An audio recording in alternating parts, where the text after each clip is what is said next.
our webinars on the DNA of a CFO. There was the CIO. We also did the VP of Construction and the VP of Human Resources. Then you can check them out and request a copy at hayes.ca/DNA. So thank you very much for joining us today. I believe we've got quite a lot of people on the call. We've had a lot of interest in this, so I hope that you all find it productive and get something from it. As introduced, my name is Rowan O'Grady. I'm the President of Hayes in Canada. I've been in the specialist recruitment business and with Hayes for 20 years now. 9 of those are all based here in Toronto. The majority of my time, or my background with Hayes, was spent specialising in recruiting for the construction and property industry, so I have a good understanding of this particular industry. The reason behind this idea, the DNA series, was to understand with some certainty what it really takes to reach the top of your profession in Canada. And as Canada's leading recruiter in the real estate industry, we've got the means and we have the expertise to be able to get an answer to that. And it would appear that from the interest that we've had in the project, there's a clear demand for the answers, so we thought, well, why not find out? So I should also point out here that the insights and the findings are relevant to anybody with ambitions to just progress their management career in real estate, and whether that actually includes becoming the vice president or not doesn't really matter so much. So over the next 20 minutes or so, I'm going to show you a preview of the full report, and we'll have a few minutes at the end to answer any questions that you may have. And as Caitlin said, you can just type those into the chat box. So the full report is actually out tomorrow, so you can go and request a copy right now, hayes.ca/DNA.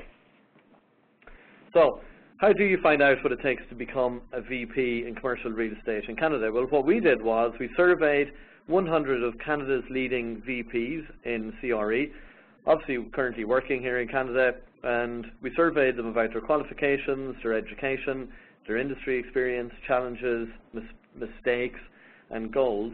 And we also did a deep dive analysis of 100 vice president resumes to get into the nitty-gritty of the resume, but also to see how they present themselves. And we carried out in-depth interviews with 25 vice presidents to get their own personal insights, and we quote from them throughout the report and in this presentation. And finally, we interviewed Canada's leading vice presidents from the most recognized organizations in the industry to get their insight and advice on how they got to where they are today. And we've created a short video which is going to be available on May 13th, so you can hear directly from them yourself. And the video will definitely be worth watching. I've seen the footage of most of them. I think there's one more interview to be completed, and as I said, that's out on May 13th.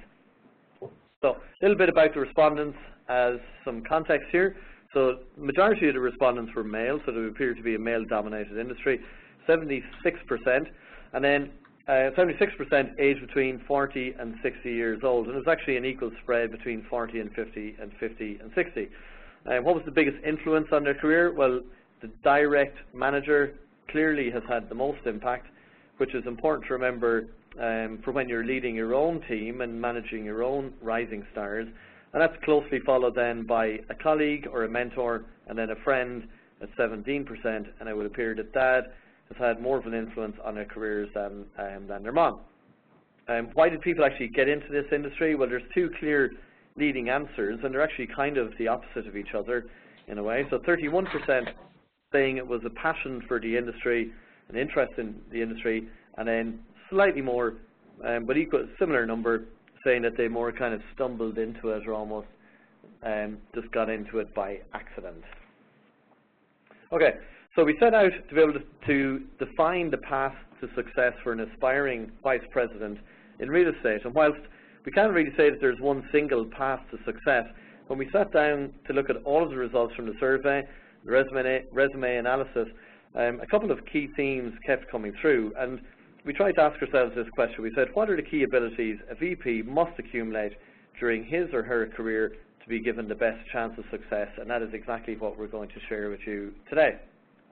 The most succinct way, I think, of describing the path to the VP role is experience first, and then establish yourself as a leader. Firstly, you obviously must attain the fundamental qualifications and experience.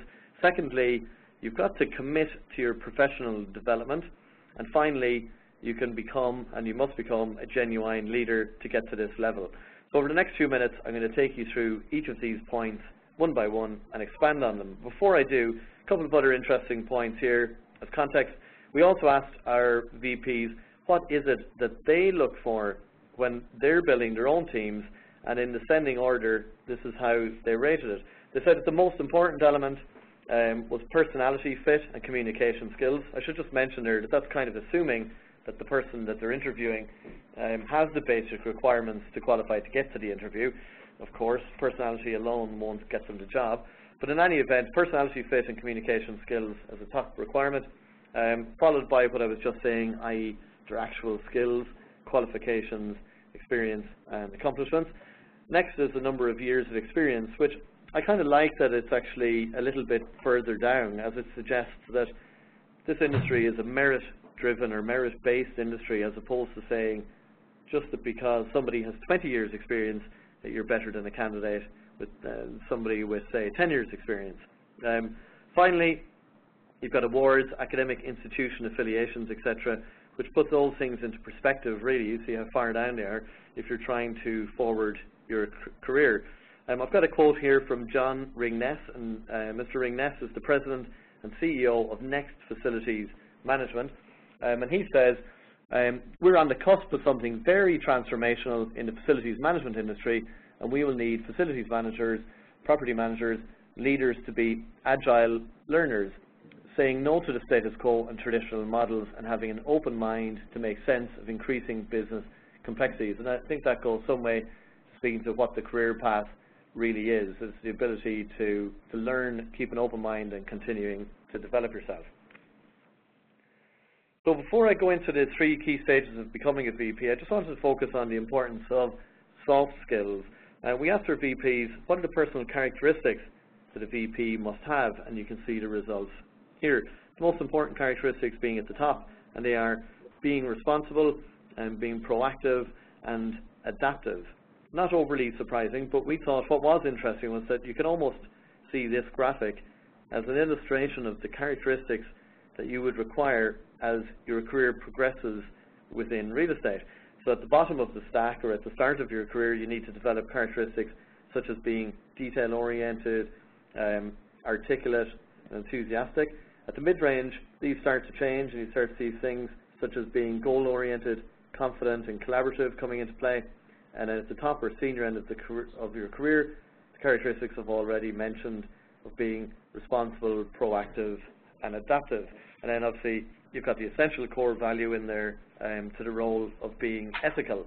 And we thought that maybe as a practical tool, that graphic could be helpful for an individual to understand the progression, and also to check to see if you've developed the characteristics for the level that you're at, but also to help you understand the characteristics that you would need to get to the next level. Okay, so as I said, we have 3 elements of progression from the start of your career in real estate to the VP level, and they are: number 1, qualifications and background; number 2, committing to your professional development; and 3, actually becoming a leader. So we're going to look at them individually, starting with the qualifications and background. So as I said, we analyzed 100 Canadian vice president resumes. We looked at their qualifications and designations, and it's all in the report. We've documented the results in the full report, but for now I've just pulled out a couple of the key highlights, and then you can look at it at your own leisure. So we looked at qualifications and professional designations, and almost 40% do have a university undergrad degree, about 30% of a college certificate or diploma, and then 14% with a master's degree. We asked our VPs which professional designations or qualifications they saw as being imperative to the role. They could only select one, and 44% said that the MBA was the imperative qualification if you wanted to become a VP. And that was pretty closely followed by the BOMA or PA. It would appear then that getting the MBA or the RPA is a very good move if you are planning on going to a senior level. But equally, the message here is that professional development and qualifications in general makes a huge difference to your practical abilities. I quite like this quote here. It's from Laura Trujillo. She's the Director of Property Management at Allied REIT, and she says, I completed my CPM award, and it was most helpful in better understanding how all the pieces work and fit together inside a business model. You know, so professional development or qualifications at whatever level has a direct impact on your capability. What background did the VPs come from originally? Well, property management would appear to be the most popular, with 35% of VPs starting out there, followed by asset management at around 20%. Still, I think it's quite well spread across the various different disciplines, so you could come from any starting point, really, I think. Soft skills matter a huge amount when it comes to progression, and we asked VPs to weight how much of their time was spent developing their technical skills versus their soft skills as their career progressed, and you can see the results here. At the beginning of their career, the focus was clearly on learning technical skills at almost 70% of their time, and as they progressed through their career, it completely flipped, and hence less time being put into developing technical skills and more time being spent developing their softer skills, which makes complete sense. An interesting point in this topic of soft versus technical skills, we asked what did the VPs believe actually got them the role, their current role of vice president, and the answer came down to an equal weighting on personality, fit, and their experience. And that might sound obvious, but we actually found that in other roles like the CIO or the VP of construction, that personality fit actually was given a far higher weighting. So why would it be in this industry that would it be a more equal weighting? Well, we talked about this internally, and our thought was, and it's just our thought, was that could be because, you know, your personal brand in real estate, in the real estate industry, is absolutely paramount. Personality fit is essential, as this is obviously a people-based business, but it's also a deal-making business. If you have the ability to make good deals happen, then you probably have what it takes to get to the top. It's about having the right personality fit and being able to show what you've actually achieved in quite a challenging and tough industry, and that is what we're going to talk about next, is the development of your personal brand. Or as we're calling it here, the commitment to professional development. And the idea of committing to your professional development didn't actually come through as a key stage of progression as much in the other studies that we've done on the other professions, but it really came through loud and clear in commercial real estate. And I think that's driven by a few things. You know, the real estate, as I said, is a personal and people-driven industry, and it relies on people's connections and networks. It's a large industry, but equally it actually feels quite small. People seem to know a lot of people in other organizations and competitors, familiar with their peers, the overall community. And people in this industry are very active networkers, and if you aren't, it would appear you're at a real disadvantage. The other point is that this is a tough and challenging industry, and only the people who have a great reputation actually make it to the top. So if you have a strong record of success, then you need to be able to protect that reputation and broadcast it. I should also say here that when we say professional development here, we're not just talking about doing additional courses and qualifications. We see professional development as being made up of three different things. It's number one, making sure that you've got a broad range of experience. It's not just the number of years of experience, it's the breadth of your experience. Two is your ability to proactively build your reputation, not just let it become what it becomes, but proactively building it. And finally, professional development itself. So let's take a look at each of these. So foundation of your brand, simply built on your knowledge and experience, as I said, of a very broad range of areas. The vast majority of vice presidents have not progressed by working within the same asset type or functional area. We looked at how many years of experience the VPs had in different types of assets, and a majority, over 50%, have actually got more than 10 years experience in each of retail, office, and industrial, so very, very well-rounded experience. And then how about functional areas or disciplines that the VPs have experienced? And the short answer here is that the majority have experience in many disciplines. Over half have experience in each of property management, leasing, operations, and asset management. So different types of assets, different types of disciplines and functional areas, very rounded experience. 37% actually have experience in all areas of commercial real estate. I think the key message here is that to become a VP, you're probably going to have to know the answers to questions in many different areas. And working in a range of disciplines building types is obviously essential to building up that knowledge. A good quote here, actually, about crossing disciplines is from Rick Charlton. He's the VP of Asset Management at GWL. And he says, crossing over disciplines was my biggest obstacle. I started as a leasing broker before getting into asset management. I had to take a step back in title and compensation. To achieve my long-term goals, I recognized that a career move was required. It was one step back and 5 steps forward. So obviously that move worked out very, very well. Second component is in proactively building your reputation, and this is really about networking. I think the real estate profession has stood out for us as the industry that highlighted the importance of networking over any other industry.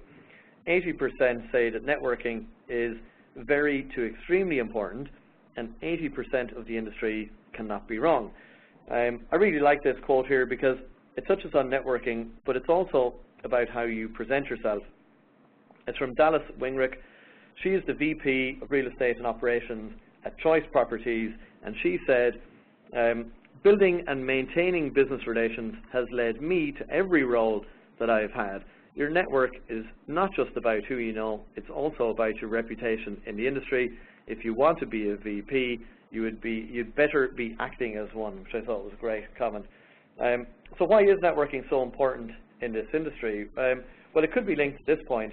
We asked what was the challenge that hindered your career progression the most, and the clear reason, above all others, at almost 40%, was a lack of opportunity within their own organization. So a very clear message that we got from the interviews that we did was that networking was the essential reason that they found the opportunity that they're currently in. Final piece of the puzzle is investing then in your own professional development itself. We asked how important professional development was, and again, 80% said that it was very to extremely important, so a categorical answer.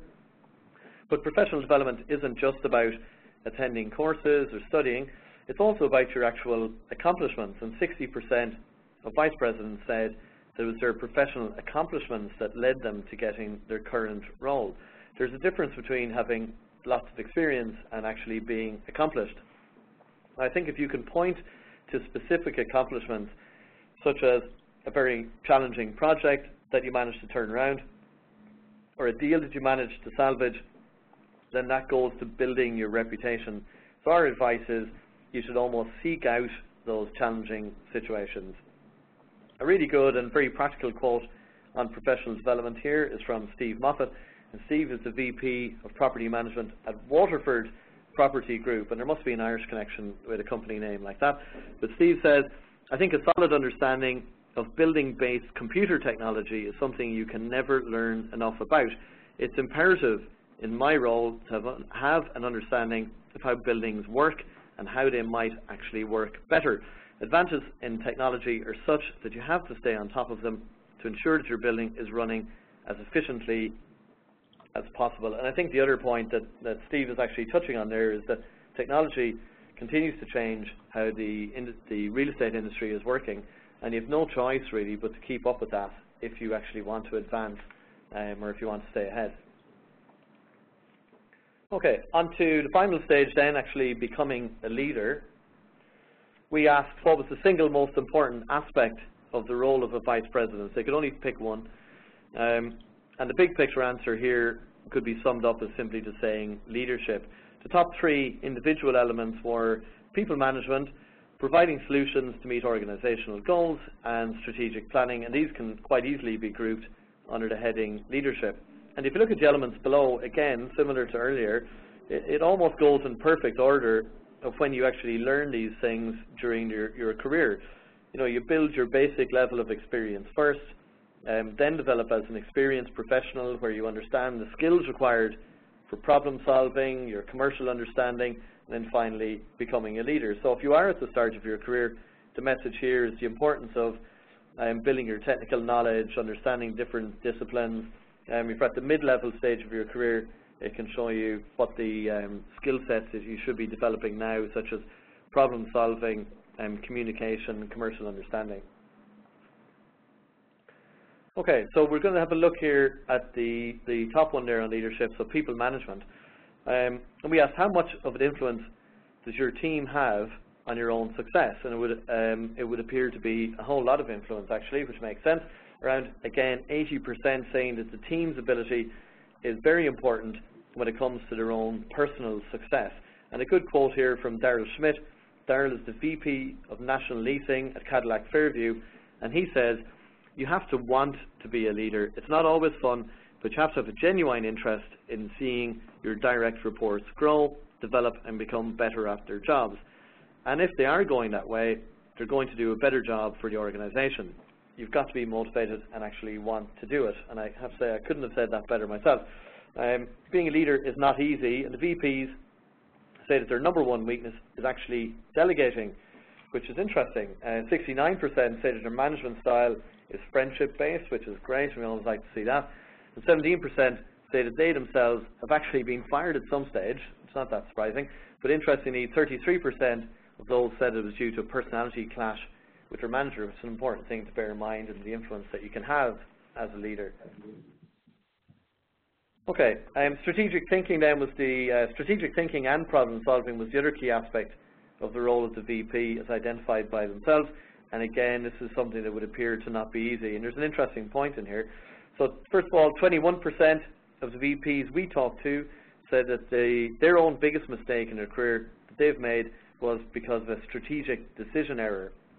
But then, conversely, you've got 78% saying they feel confident in all of the decisions that they make, which is very impressive, and it says a lot about the kind of people at the top of this profession in this industry. But I also thought it was interesting that 78% said that they felt confident in all decisions that they make. That might explain why the same people would say that their number one weakness was delegation, because they feel so confident in their own abilities, and it could be a learn in there somewhere.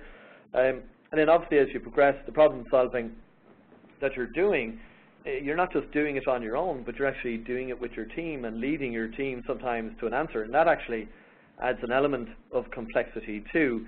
Great quote here. This is from Keith Major, and Keith is the Senior Vice President of Property Management at Bentall Kennedy, and he says, at this stage of the game, it's not so much about problem solving alone, but actually problem solving through others, which sometimes can be more difficult, sometimes it can be slightly easier, depending on how good, I suppose, the people are that you're working with. I'm going to finish here with a key theme that came through in virtually every interview that we did, and that was to do with work ethic. We asked what was the level of importance the VPs gave to different soft skills, the most important being at the top here. And work ethic came out as number one, so I'm not sure if work ethic could be referred to as a soft skill. It feels like a hard skill, but if you know what I mean. They said that was the most important, and then 6 out of 10 vice presidents saying that getting a work-life balance correct is a difficult thing in this industry. And I think the commercial real estate industry is one where you cannot be scared of hard work and long hours. And the people working in the industry have got a real passion for it, and they absolutely love their jobs, and that's the thing that we saw come through in all of the interviews as well.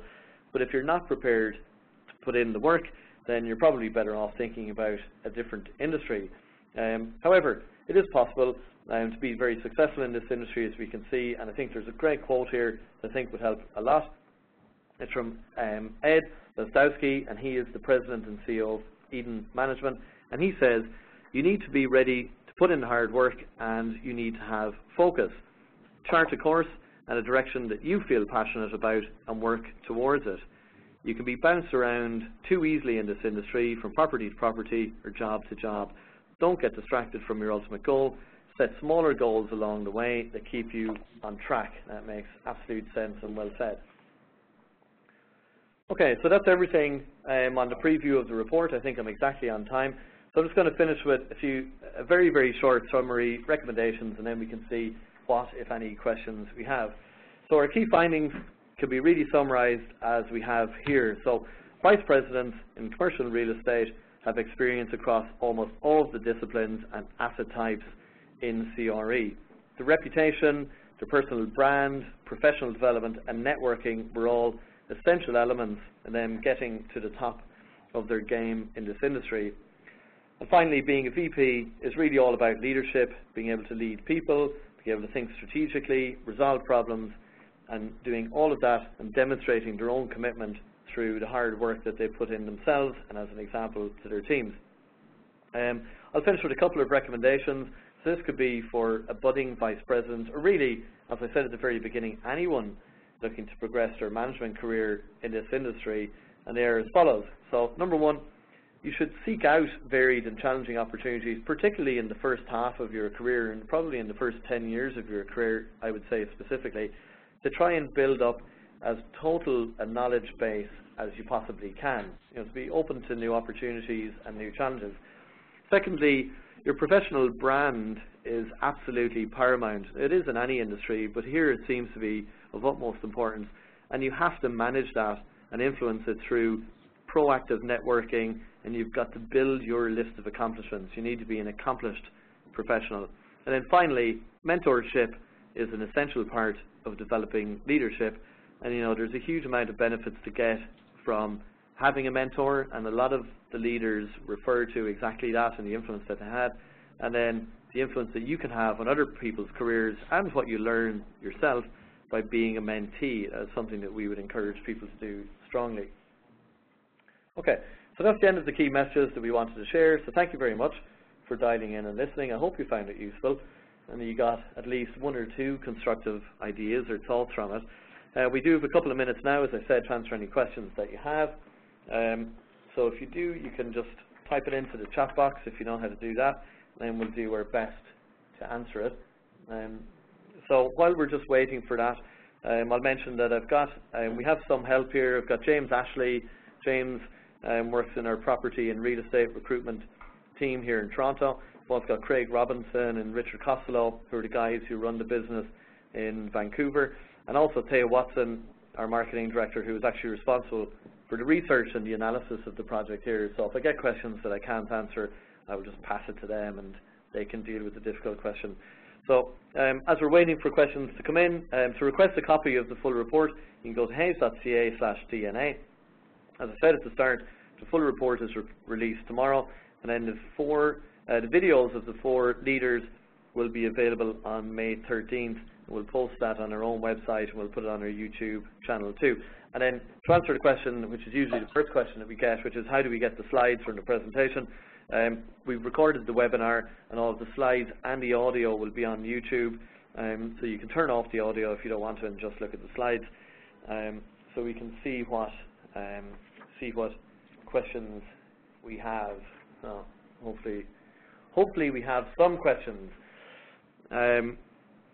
Okay, the first question is, I think this is relatively easy. So it's saying, how many people got their VP role in their current company, and how many found it by actually moving? Okay, so how many became a VP in the company that they were in or were promoted into the job? How many people found it by having to leave their own organization and going to another organization? And actually, I think I know, but Thea, can you comment on that and say what the split was?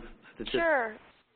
So about 16% actually were promoted internally, and 39% got their VP title by networking or being headhunted, etc. So, just shy of 20% were in their current company, but a lot of people had been in their existing company for like over 10 years or so. So it's not a huge amount of movement, but I think it comes down to the lack of opportunities maybe at that higher level.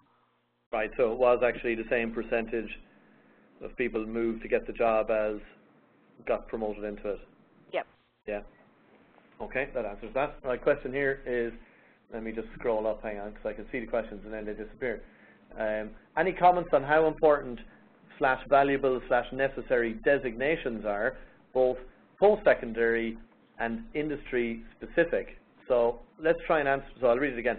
Any comments on how important or valuable necessary designations, both post-secondary and industry specific, are? And why don't we answer this statistically? So say, what was it again, if you remind yourselves, for the people, the VPs who actually have made it to the top of their career, what was the pattern, or what did we see as far as designations were concerned? And then I'll ask you, James, what can you see, like what do you see when we're placing people as to how important it is? Sure. So basically over 70% of the VPs hold some sort of certification or designation, such as a CPM, RPA, BES, etc. And on that same note, about 40% say holding like an RPA or CPM credential is absolutely imperative, in addition to that 44% that said the MBA. So a lot of people are well educated. Okay. And James, what do you say from a practical point of view while we're working, placing people, how important the designations would appear to be compared to other things in a resume? Yeah, they are very important, and two things which are coming highlighted more and more often from our clients is people stepping into the industry with a degree. So if you're in the earlier days and you're looking to climb the ladder, having a degree, having a BCom, or having a finance-related degree can be very much beneficial. And then in terms of the industry-specific designations, an RPM and a CPM on the property management side are certainly those which are most desirable in the eyes of the employer. Okay, good. Next question is, what are organizations doing to support the development of leaders internally, perhaps by creating cross-departmental opportunities or secondments to prevent leaders from seeking opportunities elsewhere? I think that, now, I actually don't know specifically in property companies what they're doing, but I can say it's a brilliant question, and what we've found, and we'll ask the guys now what to think about specifically in property, but we've found that the long-term development of leaders internally in a lot of organizations is not something that enough time or effort is put into. A fundamental thing that we discover every year, we survey like 5,000 hiring managers and business leaders as part of our salary guide, and we always ask them, do you have a succession plan in place? And it's usually the same number. It's about 30% of companies actually have a succession plan. And to me, if you have a succession plan, it probably means at least you're thinking about medium to long-term development of, the second level or the mid-level managers and how they're going to come through. But that would also mean there's 70% of companies are not doing it.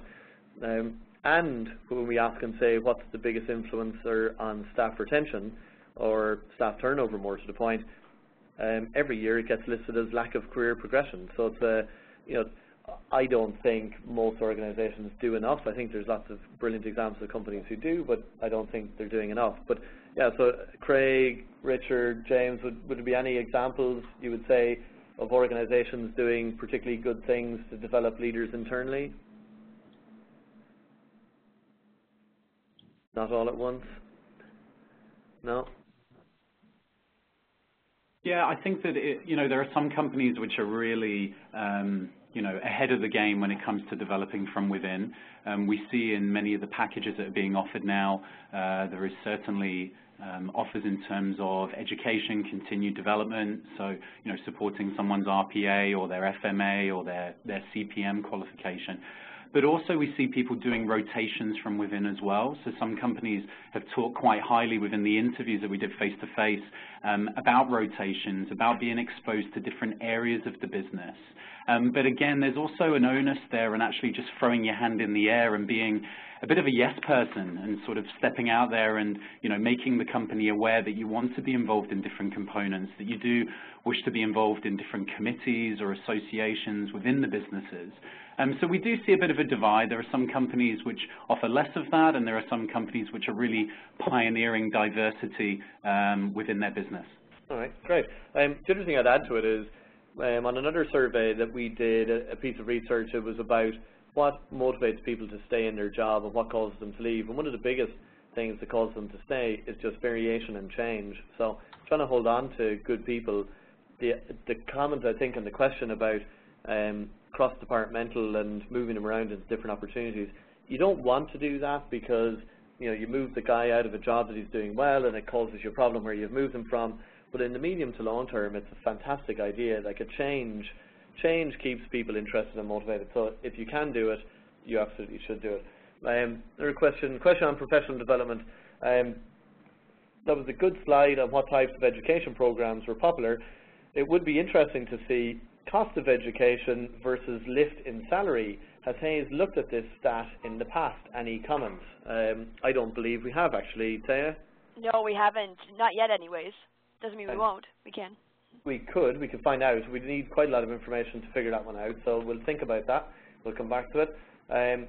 Next question. I'm currently working on my MBA. Did any VP say they've completed their MBA prior to obtaining their position? That's an excellent question. Unfortunately, we didn't ask what was the timing of when they did the MBA, but a significant portion of them do hold an MBA today. I would suspect, like the way I read it at least, it sounded like they got it to become the VP, but that is just gut feeling, so I wouldn't maybe take that with a pinch of salt. But yeah, we didn't ask about the timing. Perhaps we should do that the next time. Does Hayes believe the number of senior opportunities are growing, shrinking? This is a good question for you, James. Does Hayes believe the number of senior opportunities are growing, shrinking, or holding at the same level? How about positions above Vice President? Yeah, I would say that it's slowly growing. I mean, I can only speak so much for the Greater Toronto area, so in the east of the country. But we're certainly seeing there are more roles cropping up within the market, particularly as companies are either going through, acquisitions or dispositions, change management. They bring in a new CEO who's got a slightly different pathway of looking at the business and developing from within. What are things like out west? Perhaps I can spin the question to Craig. Or Richard. Maybe there's something wrong with their speaker. Okay. That's okay. I mean, I could add a final part to that as well. I think there's certainly what we've seen is an aging workforce. There are lots of people in the industry, just from the resumes that we receive and the conversations we have, people with long tenure in commercial real estate. So we expect that that's certainly going to open up some new positions at the more senior level going forward as well. All right. And somebody just messaged me say, Richard and Craig are not connected to the audio, so that's why it's not that they're shy, we just can't hear them. Okay. Does movement among companies for the purpose of gaining experience have any negative effect on growth? Now that's a question that applies in any industry at all.